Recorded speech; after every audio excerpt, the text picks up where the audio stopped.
This is what it was to be successful on the internet. Gaming content ruled the platform, particularly indie horror games. But in recent years, success has been better defined by... You see, before the Poppy Playtimes and your My Friendly Neighborhoods and, God forbid, the Bans, there were two little indie horror games that really dominated the market in their time. A grand success and a colossal failure in their field. Of course, I'm referring to the indie horror games Bendy and the Ink Machine and Hello Neighbor. Despite the seemingly equal footing they had, one of them lies dead and forgotten, while the other is expecting its own movie in a year or two. What exactly happened here? What sort of twisted fate befell these two games, their creators, their futures? It's a question I have been asking for some time now, and it's a question I intend to answer.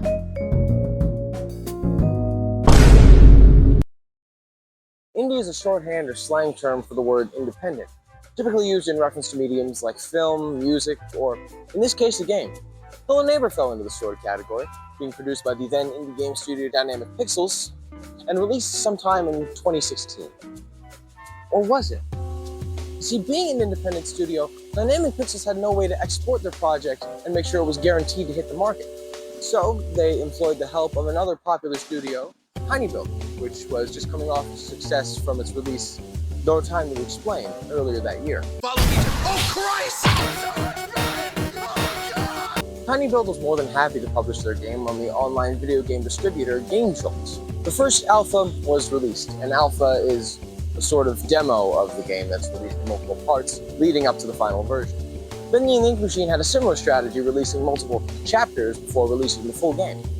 In fact, let's take a look at Bendy and the Ink Machine, shall we? The idea came from Bendy's creative lead, the Meat Lead, also known as Paul Crawford, a 3D modeler who wanted to make a game that was three-dimensional but looked like a rubber hose cartoon. Not being a programmer at the time, he sought out the help of Mike Mood, and together they created the first iteration of the first chapter and released it for free on Game Jolt. The Meat Lead even found the name of the star character in a typo of the modeler he was using, Blender. The first chapter of the game was published on February 10th, 2017, with many more to come. It's my understanding that games typically focus on three major characteristics: style, gameplay, and story. Most games choose just one of these aspects to focus on, and Hello Neighbor and Bendy are no different. Bendy in particular focuses heavily on style, both in the environment and characters. After you.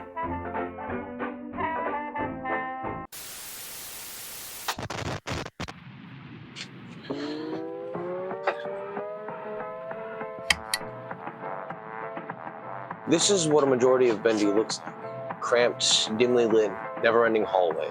Excited by the occasional loose ceiling board or rogue cardboard cutout. Then again, that's the idea. They want you to expect something more. They want you to hold your breath, to tense up, to feel cramped in the small space you're given. I mean, every detail, big and small, plays off of each other, creating very cohesive results. As for overall character design, the original model for Bendy was said to be jokingly referred to among the dev team as bird poop with a smile. But by the second chapter, Bendy has a much more stylistic look that matches the broken and rundown elements of his environment. And as more characters emerged, the more creativity was thrust into their forms. Things were only improving from where they started. Not to mention the fairly simple gameplay was shaping up, solving puzzles, fighting enemies, and outrunning monstrous horrors. Things, again, have only been improved. Much like the neighborhood in the game, from an outside perspective, things seem very simple.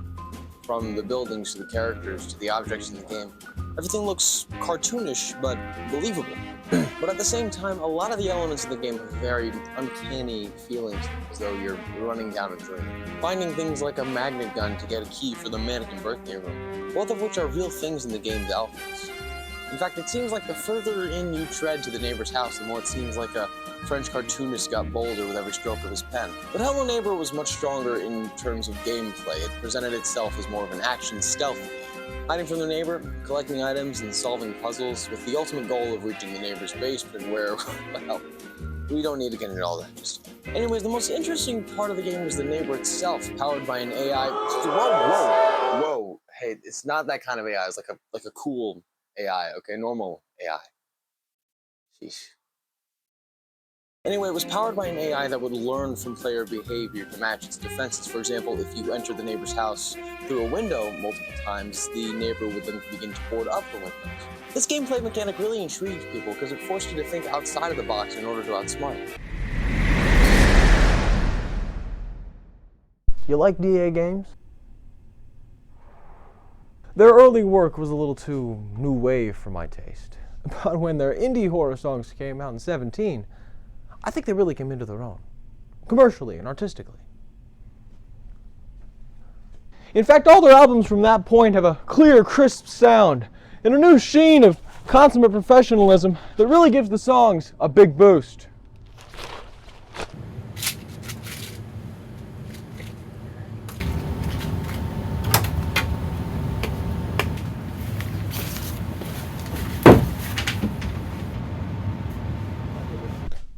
They've been compared to the Living Tombstones, but I think DAG has a far more bitter, cynical sense of humor.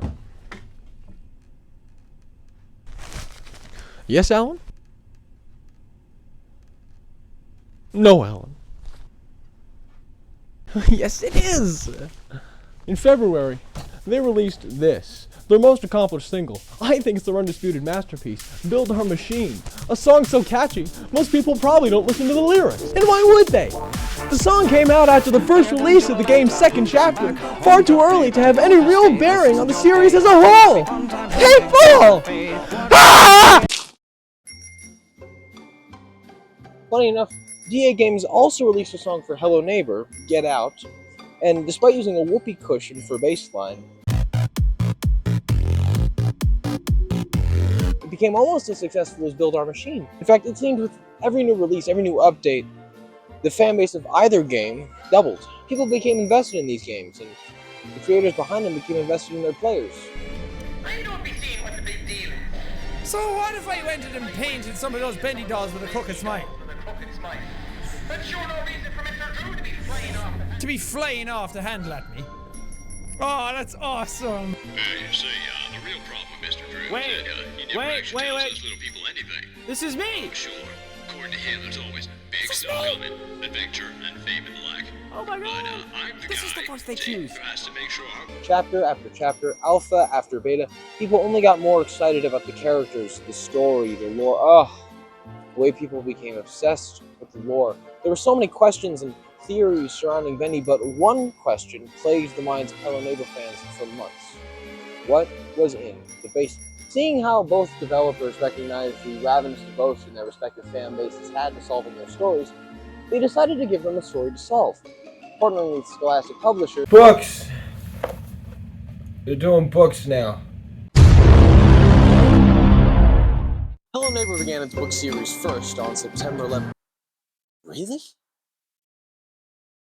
On September 11th, 2018. It told the story of a young Mickey Roth, apparently the name of the player character, moving into a new neighborhood and becoming suspicious of his next-door neighbor. The series only expands from there, creating new, unheard-of characters, essentially building the story of the game within the books. This was vastly different to Bendy's approach, which had them creating unimportant characters and putting them in the setting of the world, allowing them to create stories that had no real bearing on the games as a whole, but allowed them to add in small parts to the overall lore of the story. For example, the first book, titled Dreams Come to Life, which was released September 3rd, 2019, almost a full year after Hello Neighbor released their book franchise, detailed the story of a young man named Buddy, who was turned into the character in the games, Boris the Wolf. This information has no impact on the overall story. However, it makes an interesting story in and of itself, while maintaining a reasonable connection to the games it is based on. The second book in their little franchise, The Lost Ones, released December 7th, 2021, is about the creating of the faceless characters of the game known as The Lost Ones. Again, not important to the overall story, but makes an interesting connection to the lore while maintaining itself as a decent book. Bendy's books help to flesh out their world, the details, the small but ultimately captivating details which help to polish and refine the place we were shown in the games. Hello Neighbor alternatively chose to make a game out of breadcrumbs, subtle hints and nods toward a deeper story, then tried to build a more effable world once enough people had become invested. This was tinyBuild's folly, relying a lot more heavily on the story when really more people were interested in the game itself. I'd like to point out that the preconceived notion of books and game being separate in Bendy is broken by one book, The Illusion of Living, wherein it presents the character of Nathan Archgate, although his first appearance is in the game that came out afterwards, Dark Revival. However, I chose to omit this because there are various dialogues and notes within the game that exemplify who Archgate as a character is. Therefore, the books and the games remain separate. On a less serious note, I'd like to point out a very funny exchange I found between the main character of Bendy and the Ink Machine, Henry, and the owner of the cartoon studio setting, Joey Drew. When designing the character for Bendy, Henry suggests that it takes more of a shape. Joey claims to be confused, saying, quote, "I didn't understand what he meant. Everything obviously was made up of shapes." Which, to me, sounds like a man attempting to write as a superior intellect and ending up sounding pretentious and foolish. Eventually, around 2018, both games had fully released and found their way onto consoles, which begs the question, what were the... That was a rude interruption. So what were the results? When it came out, Hello Neighbor, people were underwhelmed, in a sense. It had everything to do with what people were calling, unfortunately disheartening puzzle design. In fact, a review from IGN actually describes the feeling of solving a puzzle in the game, quoting themselves as saying, "That was the solution?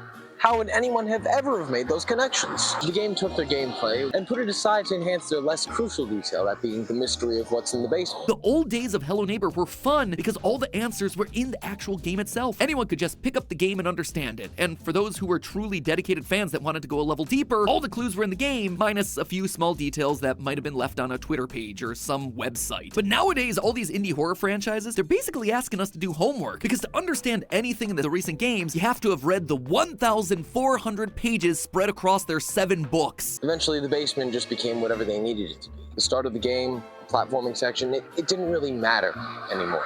The story didn't matter anymore. The characters were compelling. The animation style was the perfect blend of rubber hose and realism. It was, as far as I and many others are concerned, a good game, which eventually also found an equally enjoyable sequel. And that is the difference, isn't it? Recognizing and offering what people enjoy from what you do. You have a catchphrase, you say it a couple more times. People like your story, you throw more stories on the pile, but you throw one too many books up there, you say that line one too many times.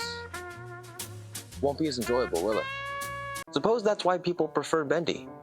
It certainly didn't overwhelm their audience, gave them quite a bit of breathing room, which really only left them wanting more. The great folly of man is his passion, a desire for more, rivaled only by the utter disinterest that precedes said passion. So like the bald man once said, curb your enthusiasm. Don't let your passion for wealth, games, or creation destroy you. Because the fall of some of our greatest empires stems from just one decision.